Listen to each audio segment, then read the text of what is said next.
Hi friends, welcome to east trend. ஒரு சிம்பிளான snacks பார்க்கலாமா? ஒரு பேனில் 1 ஸ்பூன் அளவுக்கு மட்டும் எள் எடுத்துட்டு நல்லா வறுத்து எடுத்து வச்சுக்கோங்க. ஒரு 7-8 மிளகாய் வத்தல் எடுத்து மிக்சியில் போட்டு நல்லா கிரைண்ட் பண்ணி வச்சுக்கலாம். இன்னொரு மிக்சி ஜாரில் 2 கப் அளவுக்கு ரவை சேர்த்துட்டு அதையும் நல்லா பவுடர் பண்ணி எடுத்துக்கலாம்.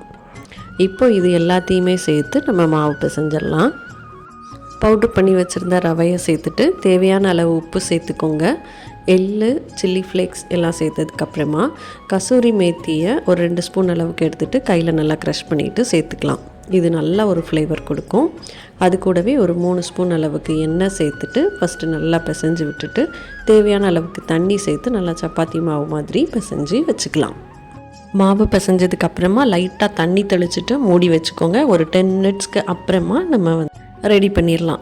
இப்போ 10 மினிட்ஸ் ஆயாச்சு. நல்லா பெரிய உருண்டையாக உருட்டிக்கோங்க. சப்பாத்தி மாதிரி திரட்டிட்டு நீளமாக கட் பண்ணிவிட்டு நேராகவும் கட் பண்ணிக்கோங்க. சின்ன சின்ன ஸ்கொயராக வந்துடும். இப்போ ஒரு ஃபோர்க்குக்கு பின்னாடி ஒரு பீஸாக எடுத்து இந்த லைட்டாக இப்படி அழுத்திட்டு உருட்டினீங்க அப்படின்னா சூப்பரான ஷேப்பில் வந்துடும். இப்போ இதை நல்லா சூடான எண்ணெயில் டீப் ஃப்ரை பண்ணி எடுத்தோம்னா மொறுன்னு ரொம்ப டேஸ்டியான சூப்பரான ஈஸி ஸ்நாக்ஸ் ரெடி.